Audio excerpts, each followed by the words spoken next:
22e numéro d'Afrique Sport. Bonsoir à vous, amoureux du sport en Afrique au-delà des frontières africaines. Qualification Champions League CAF version féminine.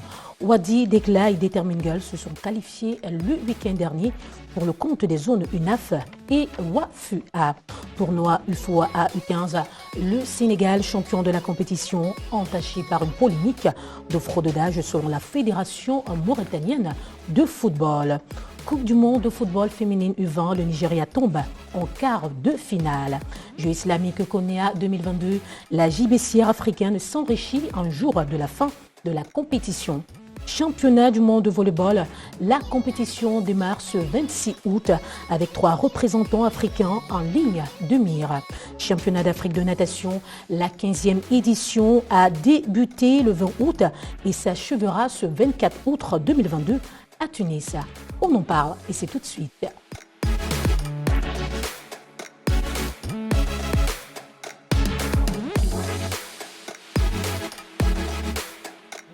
Le meilleur de l'actualité sportive de l'Afrique, c'est sur Télésud. Rebonsoir à vous fidèles téléspectateurs de Télésud. Bonsoir Jean-Jacques. Bonsoir Marceline, bonsoir Castro et bonsoir à tous les téléspectateurs d'Afrique Sport.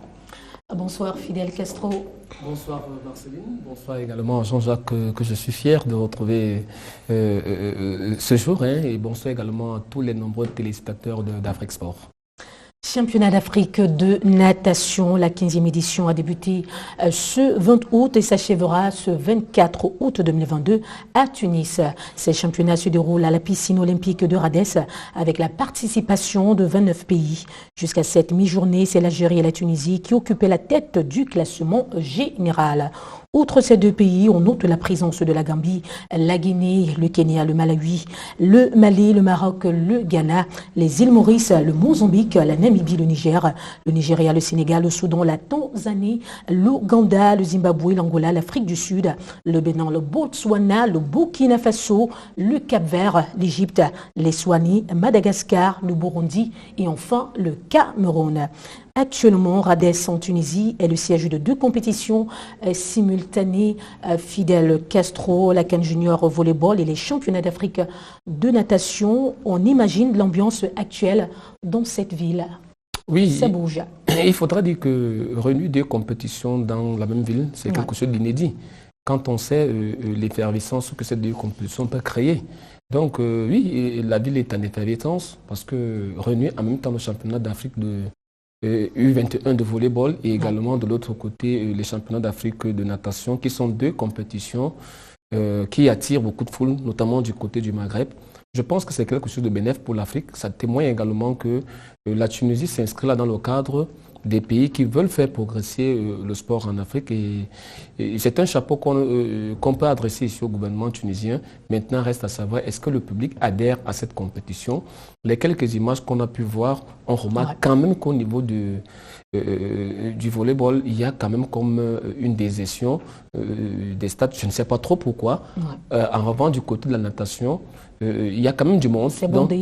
Donc c'est tout ce qu'on peut regretter, c'est que est-ce qu'il y a une bonne communication autour de ces 2 grands événements? Mais on peut répondre qu'on a quelque peu l'impression que le public n'adhère pas beaucoup à ces 2 compétitions. Bon, ce n'est pas le propre uniquement de la Tunisie. On l'a vu avec la dernière CAN de football féminine au Maroc. C'est qu'on a noté que généralement, dans cette partie de l'Afrique, il y a comme une manière de ne pas trop accompagner quand ce ne sont pas les athlètes locaux qui sont en compétition.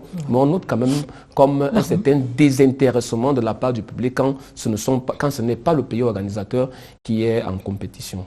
Championnat du monde de volleyball, la compétition démarre ce 26 août avec 3 représentants africains classés en ligne de mire.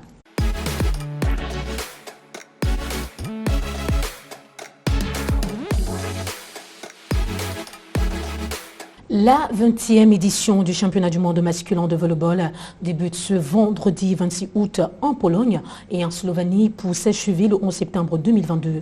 24 équipes, 52 matchs en 17 jours. L'Afrique représentée par 3 pays, à savoir l'Égypte, la Tunisie et le Cameroun. La Tunisie, logée dans la poule A, jouera le 27 août contre Porto Rico, le 29 août contre l'Ukraine et le 31 août contre la Serbie. Le Cameroun, qui se trouve dans la poule D jouera le 26 août contre la Slovénie, le 28 août contre l'Allemagne et le 30 août contre la France. L'Égypte, enfin, jouera le 27 août contre les Pays-Bas, le 29 août contre l'Iran et le 30 août contre l'Argentine.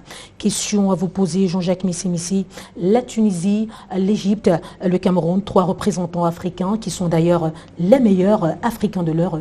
Êtes-vous optimiste, sceptique ou pessimiste quant à ce championnat du monde? Je pense que les Africains commencent à prendre conscience de leur capacité et rien n'est impossible. Dit simplement, il ne faut pas aller avec la fleur au fusil. Faut pas la grosse tête. Oui, il faut pas se prendre, il faut pas aller en se disant on va pour participer. Ouais. Il faut aller pour gagner quelque chose. Ne négliger aucune équipe. Ne négliger aucune équipe.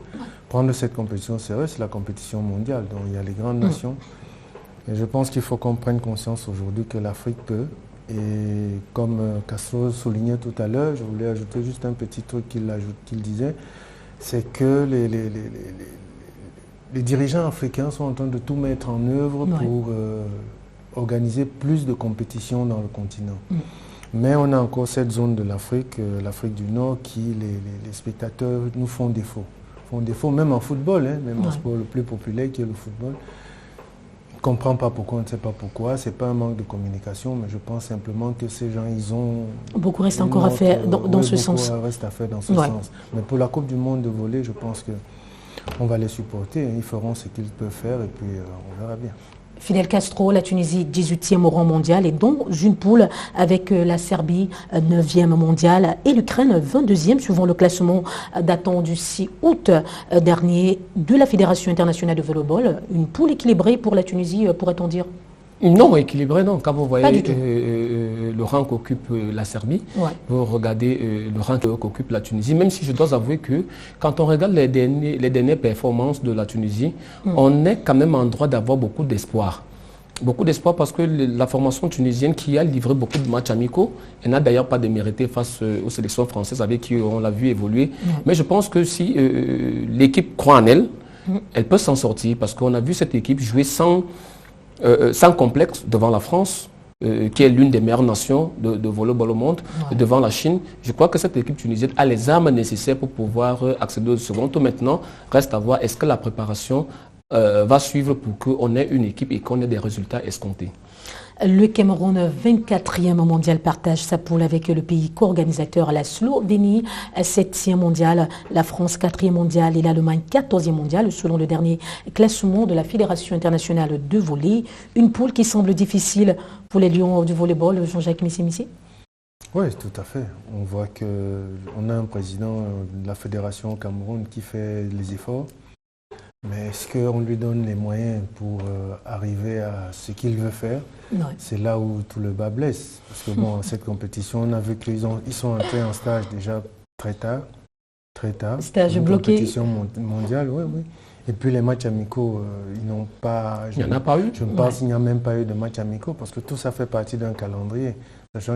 Qu'on peut dire qu'il ne faut rien attendre de cette équipe ou bien? Non, ce n'est pas qu'il ne faut rien attendre, mais maintenant, c'est les Camerounais, on sait comment ils peuvent se surpasser dans des compétitions. Pour créer la surprise. Pour créer la surprise, malgré qu'on ne les attend pas justement. C'est là où ils peuvent créer une très bonne surprise. Comme on le verra tout à l'heure. On verra. Jeux islamiques Konya 2022, la JBC africaine s'enrichit un jour de la fin de la compétition.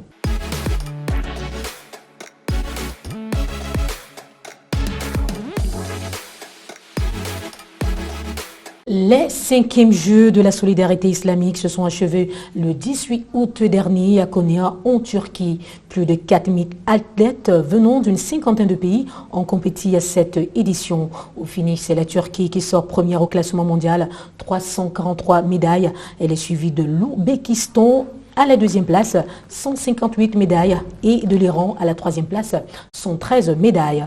En ce qui concerne les pays africains, le Maroc a remporté un total de 62 médailles, dont 15 en or, 13 en argent et 34 en bronze. Et c'est classé 6e dans le classement général. L'Algérie est 10e au classement avec 42 médailles. De son côté, le Cameroun rentre de Konya avec une quinzaine de médailles et est classé 16e au tableau final. Si le Maroc Maroc, l'Algérie et le Cameroun sont les 3 premiers pays africains. D'autres représentants africains ont également obtenu au moins une médaille en or à Konya. Ce sont notamment dans l'ordre croissant l'Ouganda, la Gambie, le Sénégal, la Côte d'Ivoire, la Libye, le Burkina Faso et le Niger. Les prochains Jeux de la solidarité islamique se tiendront en 2025 au Cameroun. Avec leur retard d'arrivée à Konya, Fidel Castro, les Camerounais ont pu se classer 3e africain et 16e au classement général, faisant mieux qu'en 2017. Quel exploit! On peut parler de miracle camerounais. et si on parle de miracle camerounais, c'est compte tenu de 2 choses, hein, avec toute permission bien évidemment. D'abord au plan de la préparation, qui pour ma part a été chaotique. Parce que je pense que le comité national olympique camerounais... On ne reviendra pas dessus. Oui, n'a pas véritablement aidé les athlètes camerounais à pouvoir mieux se préparer. On n'attendait pas les Camerounais à ce niveau. Et deuxièmement, parce que les Camerounais ont reçu le miracle d'arriver un jour après le début de la compétition. Pour un tel exploit? C'est pourquoi c'est un exploit, parce qu'il y en a qui avaient déjà perdu des matchs, qui avaient déjà perdu certaines rencontres avant même d'avoir participé parce qu'ils étaient en retard. Donc quand on parle de miracle, c'est simplement pour une équipe qui n'avait plus le moral, revenir et glaner des médailles d'or. Moi, je pense que c'est un exploit. Mais est-ce qu'il faut saluer cette manière de faire? Dans ce cas-là, on dit non. C'est comme les 5e Jeux islamiques et qui s'inscrivent dans le cadre de la préparation des Jeux olympiques. Est-ce que c'est le bon ton qu'on veut donner aux sportifs camerounais en leur disant « Bon, on n'a pas besoin de se préparer, on peut m'arriver 2 jours après et performer ». Je dis non. Nous sommes quand même dans le concert des meilleures nations du monde. Et le conseil des Ils sont arrivés en retard. Que faut-il faire pour éviter ce genre de désagrément la prochaine fois? 2 ou 3 solutions? Non, la première solution, c'est d'abord de remettre les choses, de remettre l'athlète au centre des préoccupations. Un athlète doit se préparer. Mais justement, Kasso, est-ce que les athlètes ne sont pas en adéquation avec les dirigeants? Parce que les athlètes sont prêts, mentalement et tout. Mais les dirigeants, eux, ne sont pas prêts parce que pour eux, j'ai comme l'impression que c'est bon, allez-y, allez participer. Le monde évolue, mais pas avec eux, vous voulez dire je pense, c'est l'impression qu'ils donnent parce qu'une compétition qui est dans le calendrier international, et vous le savez depuis, que les athlètes ne soient pas préparés et vous arrivez un jour après le début de la compétition, ça n'a pas de sens. Vous poursuivez oui. Par là. Je souscris entièrement à ce que Jean-Jacques Missé dit. Vous voyez les Jeux Olympiques Paris. Paris, c'est 2024. Mais aujourd'hui, la grande question qu'on doit se poser, c'est de savoir, est-ce que parce qu'on a eu un grand discours, pour vous qui êtes camerounaise, on a eu un grand discours du côté du Cameroun qui disait qu'on fait les fédérations. Mais je suis désolé, ce ne sont pas les fédérations qui s'inscrivent dans le cadre de ces compétitions. C'est le comité national olympique et sportif de chacun des États. Alors, pour ce qui concerne le Cameroun, il est donc grand temps, puisque vous demandez les solutions, que le comité national olympique sportif camerounais s'inscrive dans la logique de la préparation de Paris 2024. On a dépassé le cas de Toukoubetin qui disait que l'essentiel c'est de participer. Non, mais le Cameroun qui a déjà eu des médaillés d'or tels que Françoise Bangoté, que l'équipe de football, des médaillés en boxe et dans toutes les autres disciplines, ne peut plus s'offrir le luxe d'aller pour participer, mais doit plutôt aller dans l'expertise de figurer parmi les meilleures nations du monde. C'est le cas du Maroc. On va féliciter le Maroc tout à l'heure, mais quand on voit les performances du Maroc, on sent un État qui est en train de travailler. Les derniers résultats au football féminin sont en train de le montrer que voilà des gens qui ont une vision, qui savent exactement où ils vont. Maintenant, espérons que le tir sera corrigé. Coupe du monde de football féminin U20, le Nigeria tombe en quart de finale.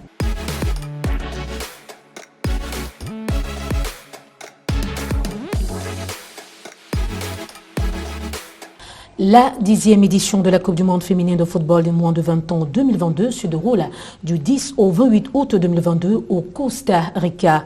Au départ représenté par 2 pays, un seul pays africain atteint les quarts de finale sans traverser ce cap.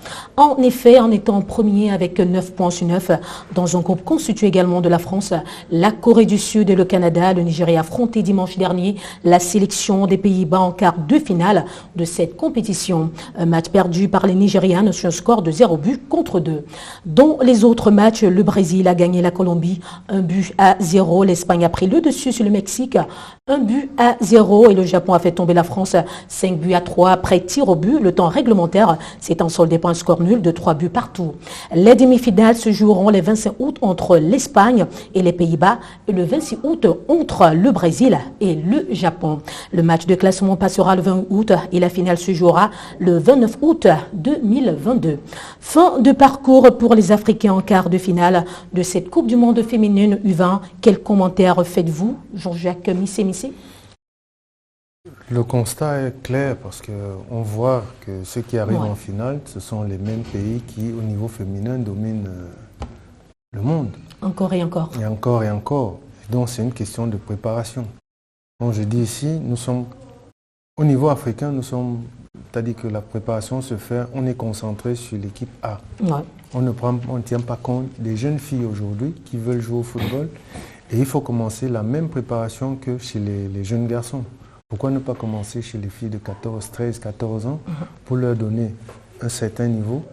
Et quand elles arrivent dans ce genre de compétition, elles ont déjà une certaine expérience. Et puis multiplier aussi, comme on le dit souvent, c'est multiplier les compétitions au niveau africain, au niveau de l'Afrique centrale, qu'il y ait une compétition au niveau des U20, des U16, des U15, au niveau des jeunes. C'est pareil, je parle pour les garçons comme pour les filles, c'est la même chose. Multiplions ces genres de compétitions, des matchs amicaux, et puis je pense qu'on aura des enfants qui arriveront à niveau, même si c'est dans 10 ans, même si c'est dans 15 ans. Ce qui est remarquable est que le premier et le deuxième du groupe sont éliminés tous au quart de finale. On pourrait dire que cette poule constituée du Sénégal, de la France et de la Corée du Sud, et le Ghana a été la plus faible. Fidel Castro? La plus faible, non, mais vous savez qu'à partir du second tour, les données ne sont plus les mêmes. C'est pas Jean-Jacques Missé qui est un ancien international qui va nous mentir sur ce plateau. Moi, je pense simplement que les équipes africaines ont joué avec leurs âmes. Le Nigeria a joué jusqu'à son niveau. Remarquez bien que jusqu'à jour, il n'y a pas de compétition véritable. On n'a pas une CAN en Afrique qui est celle des U17, bien celle qui est des U20. Donc là, on est en train de découvrir des compétitions qui, en réalité, c'est le travail qu'on se serait attendu que Patrick Motsepe entre dans ce genre de vision pour planifier. Ailleurs, on a les CAN U15, U17, U20, mais en Afrique, tout commence uniquement par l'équipe première. Donc moi, je dis même bravo à cette sélection qui arrive, quand vous prenez au Cameroun, on n'a pas, c'est ce que je dis de manière spécifique, je dis qu'il est donc grand temps que cela nous serve d'exemple pour que, à partir de ce moment, qu'on ait des véritables compétitions, comme c'est le cas chez les hommes, qu'on ait une CAN U15, une CAN U17, une CAN U20, une CAN U23. Ce n'est qu'à partir de là qu'on pourrait donc aller pour titiller les autres nations du monde. Vous ne pouvez pas ne pas avoir une compétition et vous attendez à aller avoir des résultats qui ne sont pas les vôtres.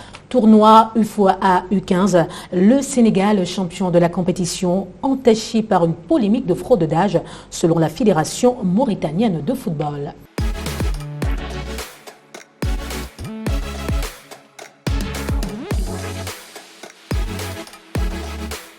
Le tournoi UFOA U15 s'est déroulé du 18 au 21 août 2022 au Libéria. Initialement prévu entre 4 pays, le tournoi s'est joué finalement avec 3 pays, à savoir le Sénégal, la Sierra Leone et le Libéria. La Mauritanie s'étant retirée après sa défaite écrasante, 0 but contre 6 face à la Sierra Leone. À l'issue de tous les matchs joués, c'est le Sénégal qui sort vainqueur.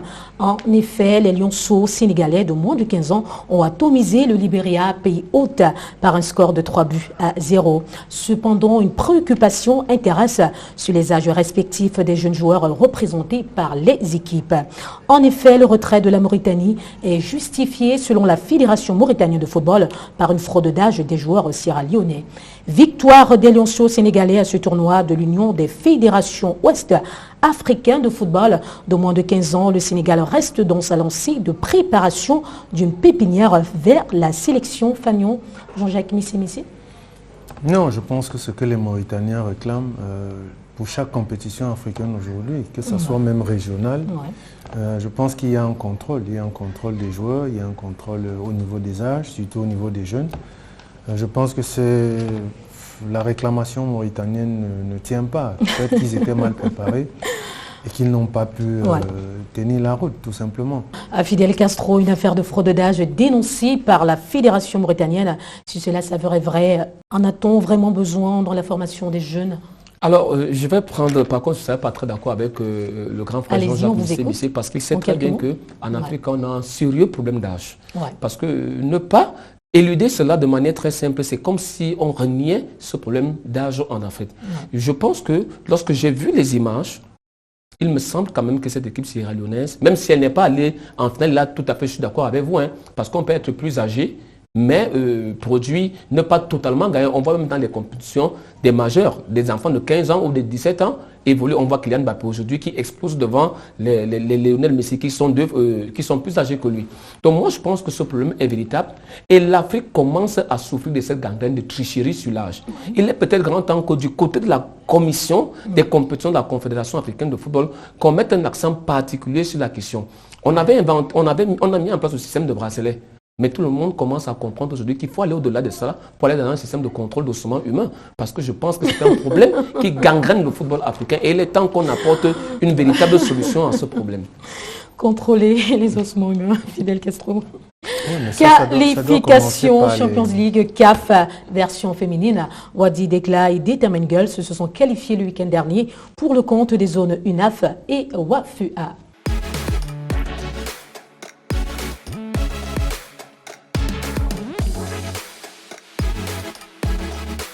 Le tournoi qualificatif pour la Ligue des champions féminines de la CAF s'est achevé le week-end dernier dans la zone de l'Union nord-africaine.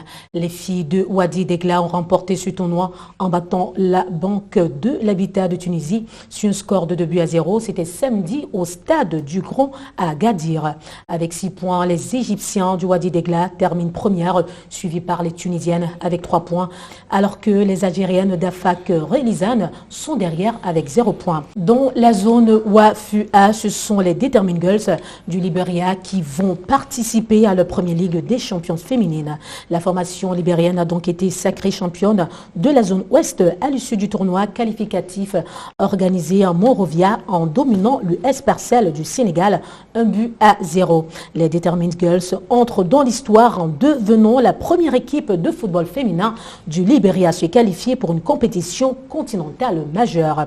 Pour cette Champions League qui se jouera au Maroc en octobre et novembre prochain, 5 clubs sur 8 sont déjà qualifiés.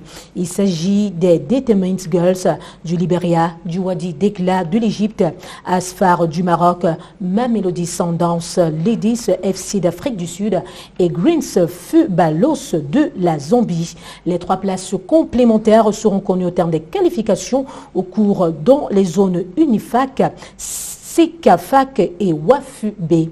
À 2 mois de la compétition, Jean-Jacques Missé, certaines zones n'ont pas encore le représentant à cette Champions League. On se demande si cela ne pourra pas entacher le performance au Maroc. Mais tout à fait. On parlait tout à l'heure du retard dans la programmation, alors qu'ils ont tout le calendrier. Je pense simplement que, comme j'ai dit tout à l'heure, les dirigeants sont en adéquation avec les athlètes. S'il n'y a pas encore, alors que la CAF devait insister pour qu'à une certaine date, une date limite, pour que tous les clubs de chaque zone aient déjà envoyé leurs représentants. Il y a toujours ce retard et il y a ce laxisme, même au niveau de la CAF, parce qu'on n'a pas une confédération aujourd'hui assez forte. Une CAF qui n'est pas assez forte, vous collez un mot, voilà, et nous terminons par quelques brèves, Fidel Castro. Oui, moi je pense qu'au-delà de la CAF, mais les organisations sous-régionales telles que, vous avez vu, à chaque fois on parle du tournoi COSAFA, du tournoi de l'Afrique de l'Est, mais jamais on ne parle du tournoi de l'UNIFAC. En réalité, il faudrait le dire, l'Afrique centrale souffre d'un réel problème dans toutes les compétitions mineures. On va poser la question, quelle était la dernière fois où on a joué la Coupe CEMAC? On n'en parle même plus. C'est pour dire que la zone Afrique centrale a un véritable problème. Et c'est d'ailleurs pour ça que dans les compétitions mineures, elle arrive toujours en dernière position. Et moi, je pense qu'il y a une sérieuse réflexion qui doit être faite au niveau de l'Afrique centrale pour pouvoir... Parfois, on n'y est même pas.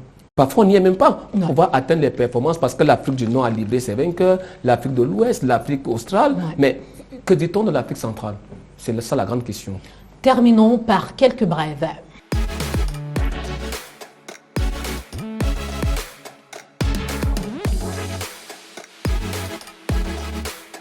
Apnée, le Tunisien Walid Boudiaf, sacré champion du monde. Organisé par l'Association internationale pour le développement de l'apnée, le championnat du monde de la discipline a connu dimanche dernier son nouveau champion. Il s'agit du Tunisien Walid Boudiaf qui a remporté la médaille d'or en réalisant une distance de 116 mètres en plongée libre en 3 minutes et 54 secondes. Il est suivi par deux Français, à savoir Alouache Abdelatif, 109 mètres, et Nicolas Diaouen, 101 mètres. Le Tunisien n'est plus qu'à 3 mètres du record mondial de plongée qui est de 119 mètres. CAN Junior de volleyball. La finale de la CAN Junior garçon de volleyball s'est jouée lundi dernier à Radès en Tunisie. Pour cette occasion, la Tunisie affrontait l'Égypte et ce sont les juniors égyptiens qui ont donc décroché leur 6e sacre sur un score de 3-7 à 1, empêchant ainsi aux Tunisiens de remporter leur 11e couronne de cette compétition. Les deux nations se sont d'ailleurs automatiquement qualifiées pour le mondial 2023. CAN de handball junior garçon 2022. La compétition a débuté le 19 août et s'achèvera le 28 août 2022 au Rwanda. Les pays sont repartis en deux groupes A et B. Le groupe A est constitué de la Tunisie, l'Angola, la RCA, le Maroc, le Rwanda. Le groupe B regroupe l'Égypte, l'Algérie et le Congo. Les demi-finales se joueront le vendredi 26 août et la finale se jouera samedi 27 août 2022. Nous y reviendrons dans nos prochaines éditions. C'est la fin de ce 22e numéro d'Afrique Sport. Merci à vous fidèles téléspectateurs de nous avoir suivis. Merci Fidel Castro, Jean-Jacques Missé, ces chroniqueurs sportifs qu'on ne présente plus en Afrique au-delà des frontières africaines.